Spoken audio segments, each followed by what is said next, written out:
ఎమ్మెల్యేల ఫిరాయింపుపై సుప్రీం తీర్పు 3 నెలల్లోపు అనర్హతపై నిర్ణయం తీసుకోవాలని ఆదేశం. సుప్రీంకోర్టు తీర్పు అనంతరం కేసీఆర్తో హరీష్ రావు భేటీ. ధర్మాసనం తీర్పుపై చర్చించిన బీఆర్ఎస్ అధినేత.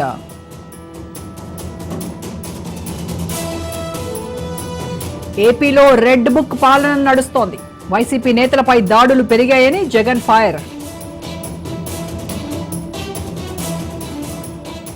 సుప్రీంకోర్టు తీర్పును స్వాగతించిన బీఆర్ఎస్.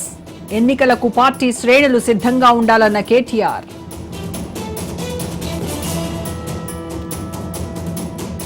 సుప్రీం తీర్పుపై స్పందించిన తెలంగాణ స్పీకర్.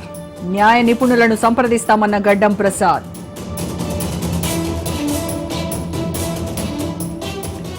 తెలంగాణ ప్రభుత్వానికి చేరిన కాళేశ్వరం రిపోర్ట్. సీఎస్ కు ఘోష్ నివేదికను అందజేసిన రాహుల్ బొజ్జా.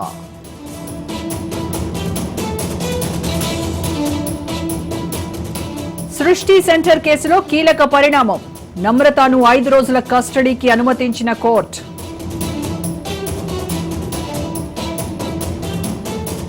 ముగిసిన చంద్రబాబు సింగపూర్ పర్యటన. హైదరాబాద్ మీదుగా ఏపీ చేరుకోనున్న సీఎం.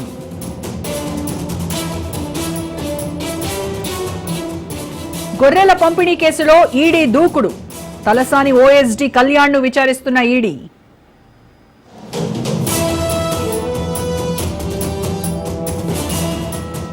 ఏపీ లిక్కర్ కేసులోకి ఈడీ ఎంట్రీ. 11 కోట్లు సీజ్ వివరాలు ఇవ్వాలని సిట్కు విజ్ఞప్తి.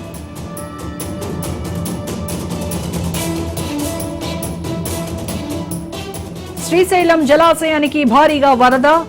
8 గేట్లు 10 అడుగులెత్తి దిగువకు నీటి విడుదల.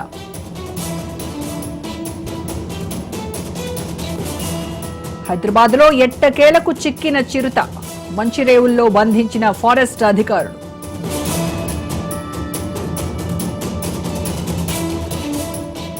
మేఘాలయ హనీమూన్ హత్య కేసుపై సినిమా. హనీమూన్ ఇన్ షిల్లాంగ్ పేరుతో తెరకెక్కనున్న చిత్రం.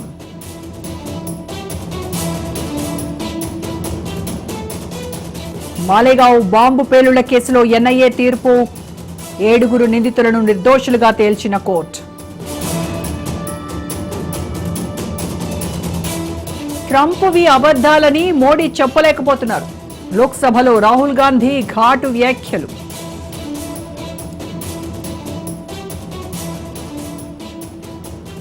విపక్ష నేత రాహుల్ గాంధీ చైనా గురువు పేరు ప్రస్తావించకుండానే జైశంకర్ వ్యంగ్యాస్త్రాలు.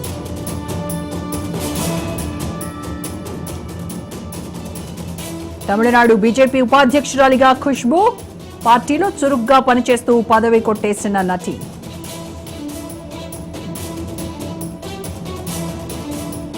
రాజ్యాంగ పీఠిక చదివి ఒక్కటైన దంపతులు.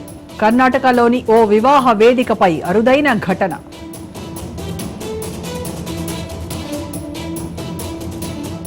కశ్మీర్లో ఎడతెరిపి లేకుండా వర్షాలు. అమర్నాథ్ యాత్ర నిలిపేసిన అధికారులు.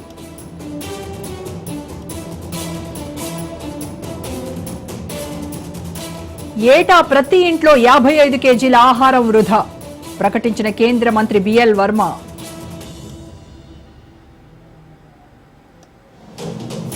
భారత్పై ట్రంప్ సుంకాల భారం. రేపటి నుంచి అమల్లోకి రానున్న కొత్త రూల్.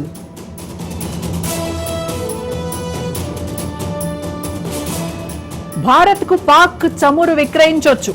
కొద్ది గంటల్లోనే ట్రంప్ 2 రకాల పోస్టులు.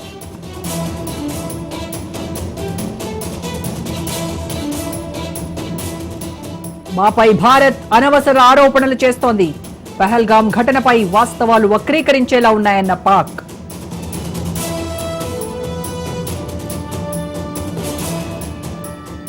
పదమూడేళ్ల బాలికతో 40 ఏళ్ల వ్యక్తికి వివాహం. రంగారెడ్డి జిల్లా నందిగామలో దారుణ ఘటన.